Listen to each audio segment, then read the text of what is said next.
জাপানকে পিছিয়ে ফেলে ভারত বিশ্বের চতুর্থ বৃহত্তম ইকোনমি হয়ে গেছে। কিন্তু তার আগে বলে রাখি, যাদের ফ্যাক্ট শুনতে ভালো লাগে না তারা দয়া করে আমার ভিডিও থেকে দূরে থাকুন। আপনি কি জানেন মাত্র 0.04% মানুষের কাছেই ভারতের 50% সম্পত্তি রয়েছে? ভারতের শুধুমাত্র 160 জন বিলিয়নিয়ারের কাছে এত পয়সা রয়েছে যা দিয়ে পুরো দেশবাসীকে উন্নত মানের স্বাস্থ্য, শিক্ষা এবং খাদ্য ফ্রিতে দেওয়া যেতে পারে। আপনি কি জানেন আমাদের দেশে প্রতি বছর প্রায় 9 লাখেরও বেশি শিশু সঠিক খাবারের অভাবে অপুষ্টির কারণে মারা যায়। প্রতিদিন প্রায় 156 জন গরিব কৃষক এবং খেটে খাওয়া মানুষ পয়সার অভাবে আত্মহত্যা করে।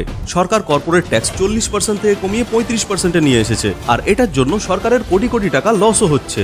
এবং সেই জায়গাটাকে মেকআপ করার জন্য গরিব এবং মিডিল ক্লাসদের পকেটকে টার্গেট করা হচ্ছে। পেট্রোল, ডিজেল, খাদ্য সামগ্রী, ইলেকট্রনিক্স গুডস এবং আরও অনেক সামগ্রীর দাম বিগত কয়েক বছরে লক্ষণীয়ভাবে বেড়েছে। যদিও ভারত সরকার যুবকদের কর্মসংস্থানের জন্য অনেকগুলো প্রজেক্ট নিয়ে এসেছিল, যেমন skill India, make in India এবং ছোট ব্যবসায়ীদের জন্য সহজে লোনের ব্যবস্থা, কিন্তু তারপরেও পুঁজিপতি এবং গরিব মানুষের মধ্যে ইকোনমিক্যাল ডিফারেন্স অনেক বেশি রয়ে গেছে। বড় লোকেরা আরো বড় লোক হচ্ছে এবং গরিব মানুষেরা আরো গরিব হয়ে যাচ্ছে। কেন্দ্রীয় সরকার এই ভারসাম্য রক্ষা করার জন্য বেশ কিছু প্রচেষ্টা চালিয়েছে, কিন্তু আপনি কি মনে করেন কিভাবে এই সমস্যার সমাধান হতে পারে? কমেন্টে অবশ্যই জানান। আর অনেক কিছু জানার জন্য সাবস্ক্রাইব করুন।